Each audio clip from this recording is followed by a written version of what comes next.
રાધે રાધે. જોવામી મનાભાઈ અમારા ત્રણે ગૌશાળા કોબડી સર્વેશ્વર ગૌધામે દર્શન કરવા આવી ગયા બાપુના અને કામધેનુ ગૌ માતાના. ચાલો તમને આખો વિડીયો દેખાડીએ, બહુ મજા આવશે. સર્વેશ્વર ગૌધામ કોબડીની ગાયો ને અત્યારે સૂટી મૂકી હતી. બળદ છે. ઓહો, જય ગૌ માતા. હા, ઓહો,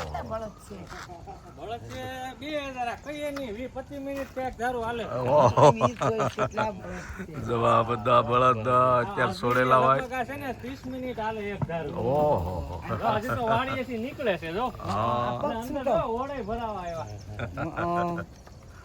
જવા બધા બળદ અત્યારે છોડેલા હોય, હવે પાછા ડોમમાં આવી જાય. બાંધવાના નહીં ને જવા બધા બળદ. હા, એ જ કરીએ, બીજાનું કામ નથી. હા, સાધુ સંત સિવાય ખોટું. કેવી જગ્યામાં કેવું બનાવ્યું છો.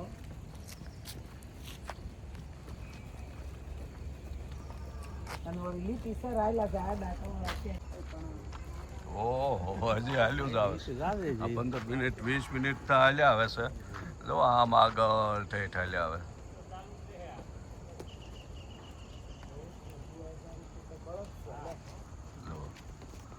આ બાપુ સર્વેશ્વર ગૌધામ કોબડીના મહંત. આ જે નિરાધાર બળદ હોય, છોડી મૂકેલા હોય, ખેડૂતો એ રખડતા હોય, એ બધાને અહીંયા ગૌશાળામાં રાખીને બાપુ આની સેવા કરે છે રાત દિવસ.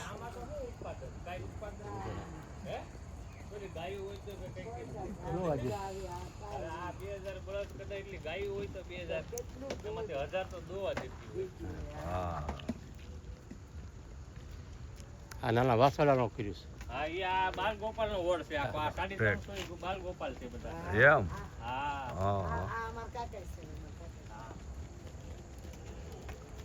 ઓહો, જો આ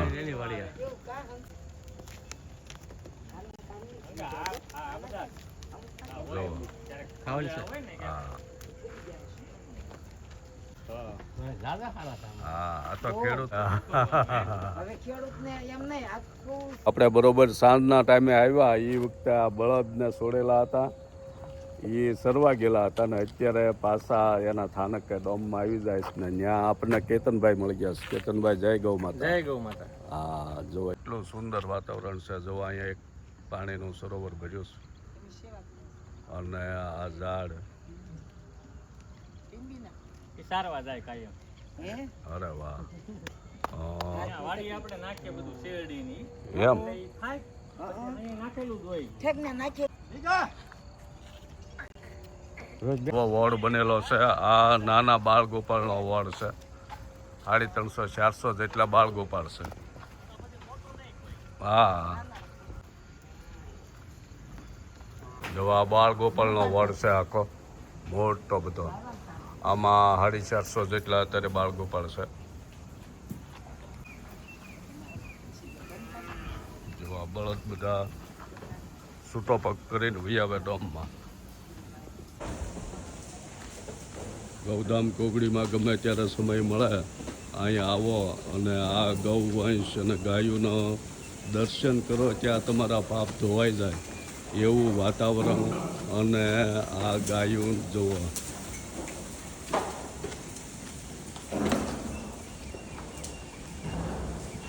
સુંદર જગ્યા છે આવી. આ મોટા સબૂતરા પક્ષીઓને દાણા સણવા માટે. પક્ષીઓની સેવા થાય, ગાયોની સેવા થાય, વૃદ્ધ બળદોની બધી સેવા થાય કાયમિક.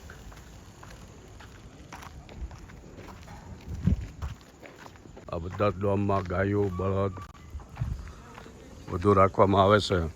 આ બાજુ ડોમ છે એમાં જે અપંગ, બીમાર, અંધ એ બધી ગાયોના ડોમ છે.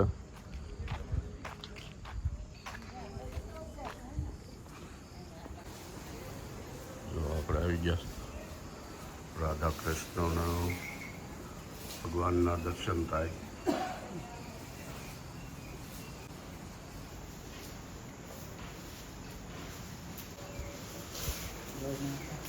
જો જો કામધેનુ ગૌ માતા છે.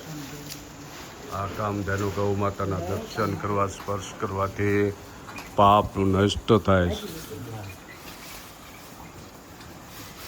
આ રોડે નીકળતા હોય એ તળાજાથી ઓલા ભાવનગરથી સોમનાથવાળા રોડ ઉપર નીકળો એટલે ભાવનગરથી જતા ડાબા હાથ ઉપર ગૌશાળા આવે. મામસા ઇન્ડસ્ટ્રી હોય ત્યાં પછી તો જેની પાસે સમય હોય એને અવશ્ય અહીંયા દર્શન કરવા અવાય.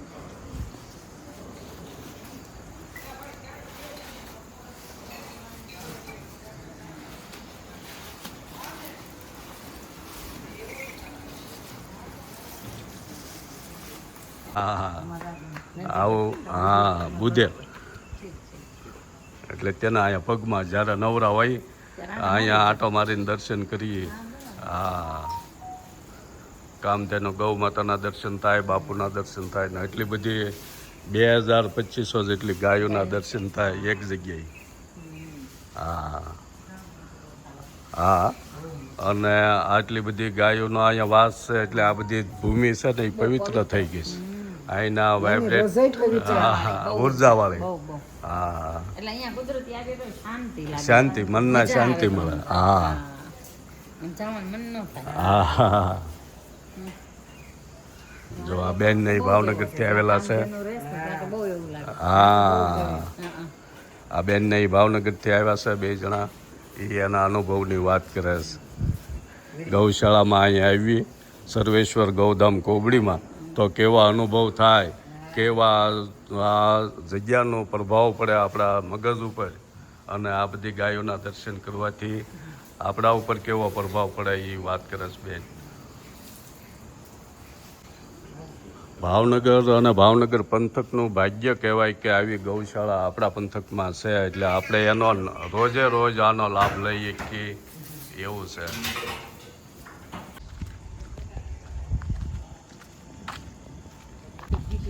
જો કે એટલું સરસ રળિયામણું સાંજનું સંધ્યા ટાણાનું પવિત્ર વાતાવરણ છે.